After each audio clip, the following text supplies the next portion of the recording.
The sun beat down on Dusty Hollow, a town clinging to the promise of silver in the unforgiving landscape. Sheriff Bonnie wasn't thinking about fortunes, though, as she nursed a whiskey at the saloon. Noon was usually a quiet time, but today, a tremor of fear ran through the wooden walls, carried on whispers. One-Eye Jack was coming. One-Eye Jack, a name synonymous with death. 31 notches on his belt, a grim tally of lives taken. A former Confederate soldier turned mercenary, he and his hardened regiment now threatened to claim Dusty Hollow for themselves.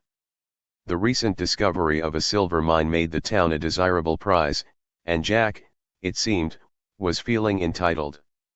This was Bonnie's call to adventure. She couldn't ignore the threat to her town, her people. Leaving the whiskey unfinished, she stepped into the dusty street, the weight of her badge suddenly heavier than ever. The journey ahead would be fraught with peril, but failure wasn't an option. Bonnie began assembling her unlikely fellowship. First, the local thugs, rough around the edges but willing to fight. Then, a flamboyant outlaw seeking redemption, his skill with a six-shooter matched only by his desire for a fresh start. The promise of land sealed the deal. But the heart of Bonnie's army was the town itself, men, women, and even children, all united in their determination to defend their homes. Under the watchful eye of Bobby, the surprisingly capable 16-year-old deputy, they learned to wield rifles and face the fear. One fateful patrol took Bonnie and Bobby beyond Dusty Hollow. They stumbled upon a rare sight, a herd of buffalo, driven near extinction by relentless hunting. Tracking them, they killed an elderly animal, intending to provide much-needed resources for the town. But their actions caught the attention of another force, a band of Native Americans, displaced and ravaged by One-Eye Jack himself. Captured and initially mistaken for Jack's men, Bonnie and Bobby faced a pivotal moment. Through careful explanation and sincere empathy, they revealed their true intentions and learned of the tribe's tragic history. This was their chance to forge an alliance, a bridge between two worlds brought together by a common enemy.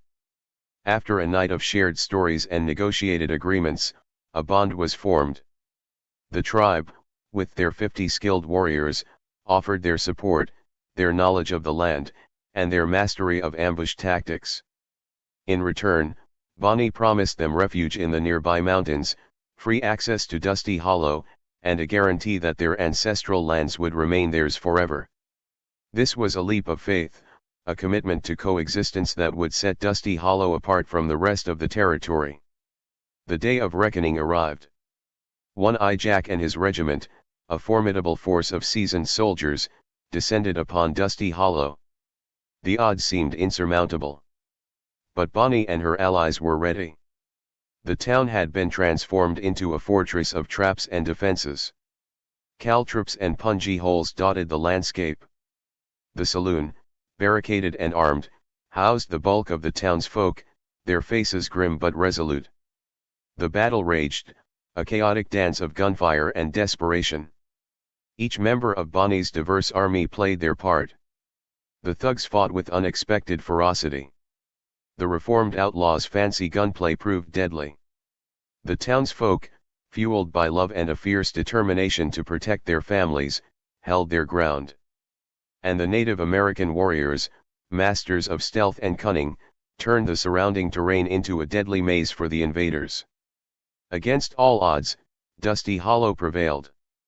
One-Eye Jack, defeated and his reign of terror brought to an end. The victory was hard-won, but it was a victory for unity, for courage, and for the unwavering belief in the power of community. Dusty Hollow, once a struggling town on the edge of nowhere, became a beacon of hope. The townsfolk, the natives, and their newfound friends lived together in harmony, proving that even in the face of overwhelming odds, faith, trust, and a willingness to embrace diversity could bring miracles. The dusty streets now echoed with laughter, the promise of silver a distant second to the real treasure they had unearthed, a thriving community built on respect, resilience, and the enduring spirit of the Wild West. Bonnie's journey had not only saved her town but had shown a nation that cohabitation and understanding were possible, that even in the harshest landscapes, a community could blossom and thrive.